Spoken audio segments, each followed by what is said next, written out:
आज हम पढ़ेंगे सबक नंबर 4 कैप्टन कर्नल शेर खान। जिस तरह आपने पिछले लेसन में देखा, सबक पढ़ने से पहले हिज्जों की मदद से मुश्किल अल्फाज की मश्क ये आप लोगों ने खुद करनी है। अब हम पढ़ेंगे कैप्टन कर्नल शेर खान। कर्नल शेर खान सूबा खैबर पख्तूनख्वा के शहर सवाबी में 1970 में पैदा हुए। उनके 2 भाई और 2 बहनें हैं।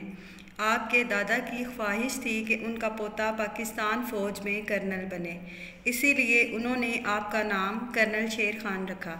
आपके घर वाले आपको शेर कहकर पुकारते थे। गवर्नमेंट कॉलेज सवाबी से FA करने के बाद आप पाकिस्तान एयरफोर्स में एयरमैन के तौर पर शामिल हुए। अपने शौक़ और दादा की ख्वाहिश की बिना पर आपने 1992 में पाकिस्तान मिलिट्री एकेडमी काकुल में दाखिला लिया और 1994 में यानी 2 साल में आपने ये तरबियत मुकम्मल की। एकेडमी में दोस्त आपको शेरा कहकर बुलाते थे। आप अपने साथियों में बहुत मकबूल थे। 1998 में आपको आज़ाद कश्मीर भेज दिया गया।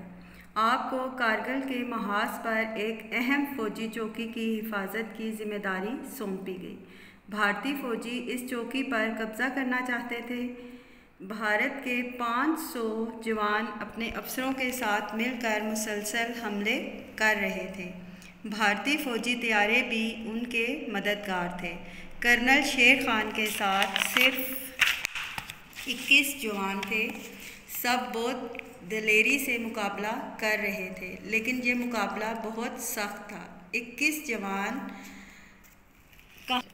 जवानों का मुकाबला करते आखिरकार उन्हें पीछे हटना पड़ा। भारतीय फ़ौज ने सख्त मुकाबले के बाद चौकी पर कब्ज़ा कर लिया।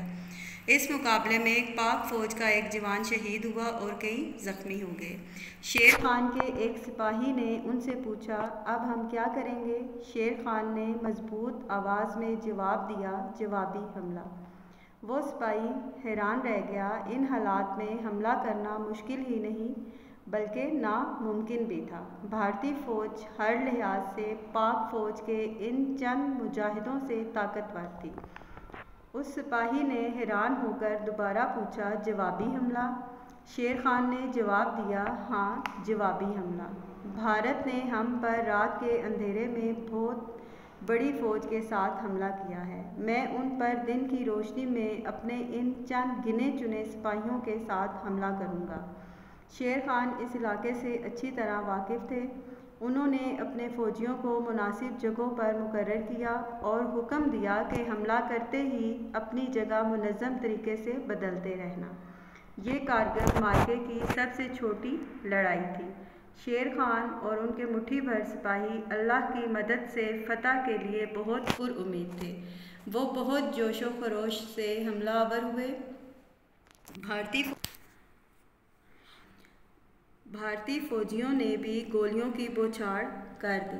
शेर खान अपने मोर्चे से बाहर निकल आए। वो ऊंची आवाज़ में कलमा पढ़ते हुए आगे बढ़ने लगे। आपकी मशीन गन मुसलसल आग उगल रही थी। आपने अपने साथियों के साथ इतना भरपूर हमला किया कि भारतीय फ़ौजी भागने पर मजबूर हो गए। भारतीय फ़ौजी पीछे हटने लगे और आप अपने साथियों समेत पहाड़ की चोटी पर पहुंच गए। आपने भारतीय झंडे की जगह पाकिस्तानी झंडा लहरा दिया।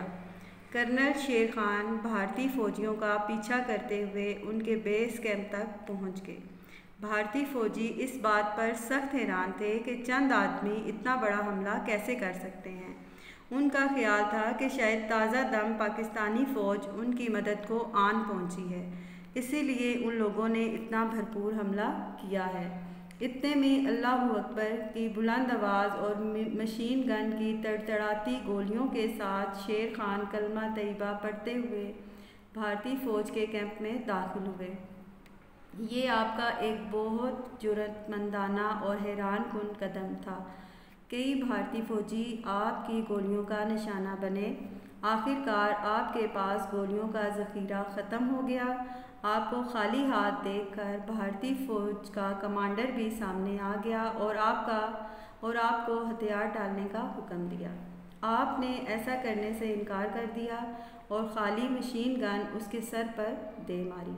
ये देखकर आप अभी भी हार मानने को तैयार नहीं, उसने फ़ौजियों को गोली चलाने का हुक्म दिया। कर्नल शेर खान गोलियां लगने के बावजूद अपने कदमों पर खड़े रहे और आखिरकार ज़मीन पर बैठ गए। आपकी मशीन गन अभी भी आपके हाथ में थी। आप किसी सूरत भारतीय फ़ौजियों के सामने झुकना नहीं चाहते थे। इसी हालत में आपने शहादत पाई। भारतीय कमांडर ने आपकी लाश कब्ज़े में ले ली और बाद में पूरे एजाज़ के साथ पाक फ़ौज के हवाले की और आपकी बहादुरी और शहादत का पूरा वाक़या भी उसी ने सुनाया। आपने अपने फ़र्ज़ की अदायगी और मुल्क की हिफाजत के लिए अपनी जान कुर्बान कर दी। आपको पाकिस्तान के आला तरीन फ़ौजी एजाज़ निशान हैदर से नवाजा गया। अब आप सरगर्मी पे आ जाएं। सरगर्मियों में आप देखें नंबर 1 अलिफ है। सूबा खैबर पख्तूनख्वा के नक्शे में सवाबी, एबटाबाद और कारगिल के इलाके तलाश करें। अब आपने एक नक्शा बनाना है और उसमें से आपने ये इलाके तैयार करने हैं। ये आपकी एक्टिविटी है। फिर अपनी टीचर की मदद से पूरा वाक़या ड्रामे की तरह पेश करें। ये काम जब आप लोग क्लास में आएंगे तो अपनी टीचर के साथ मिल के आप लोग करेंगे। जीम आप देखें, दुरुस्त जुमलों के आगे और गलत के आगे गलत का निशान लगाएं।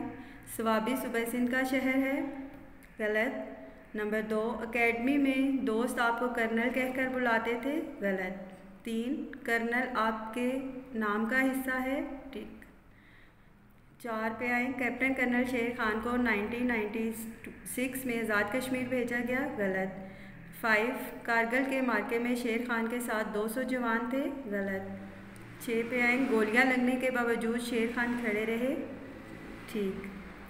फिर आपने अभी ये सबक पढ़े हैं, इसमें आप देखें, इसमें आपने मुतज़ाद अल्फाज लिखने हैं। मुतज़ाद कौन से अल्फाज होते हैं? वो अल्फाज जो उल्ट होते हैं।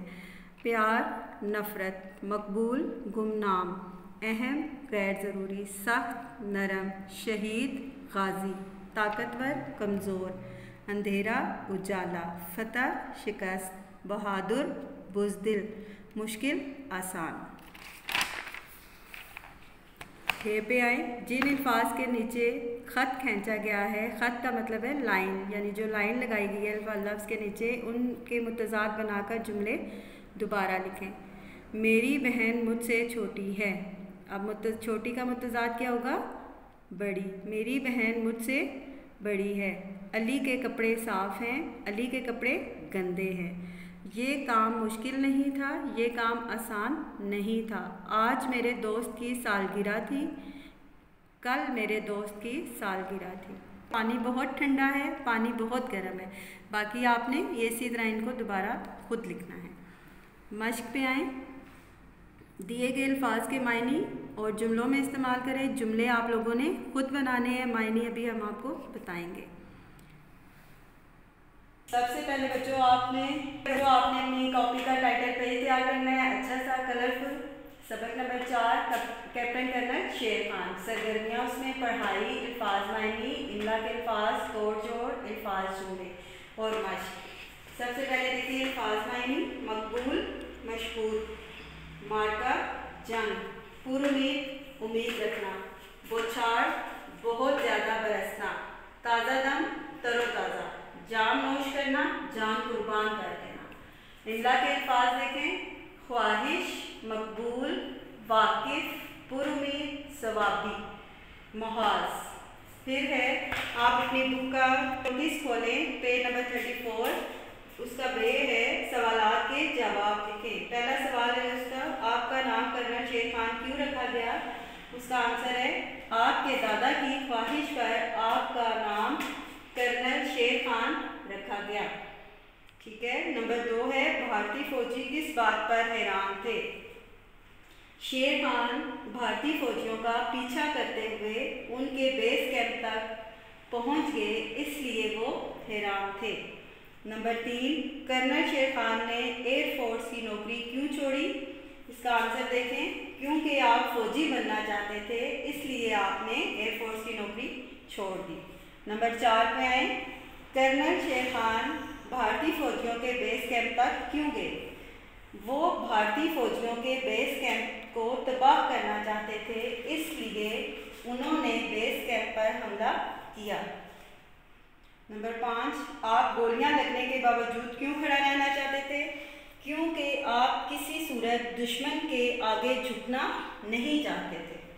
ठीक है, फिर इसके बाद आप सफ़ा नंबर 35 पे आए। सफ़ा नंबर 35 पे आप देखें साके और लाके। साका क्या होता है?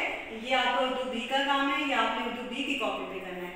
साके वो हरूफ या अल्फाज हैं जिन्हें एक दूसरे लफ्ज़ के शुरू में लगाने से एक नया लफ्ज़ बन जाता है। जैसे उम्मीद, पुर उम्मीद, जब हम उसके साथ पुर लगा देंगे तो ये एक नया लफ्ज़ बन जाएगा। ये साका है। लाका यानी कि बाद में जो लगाया जाता है।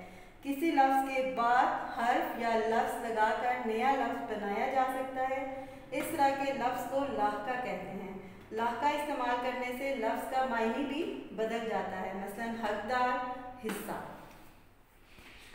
दिए गए अल्फाज के साथ साबका पुर लगाकर नए अल्फाज बनाएं। सुकून, पुरसुकून। असरार, पुर इसरार। नूर, पुर नूर। नम, पुरनम। लुत्फ़, पुर लुत्फ़। ख़तर, पुर ख़तर। ज़ोर, पुर ज़ोर। अमन, पुर अमन। ठीक है, ये सारा काम आपने अपनी कॉपीज़ पे करना है और बुक वाला काम बुक पे करना है। ये आज आपका काम है। ओके बच्चों, अल्लाह हाफिज़।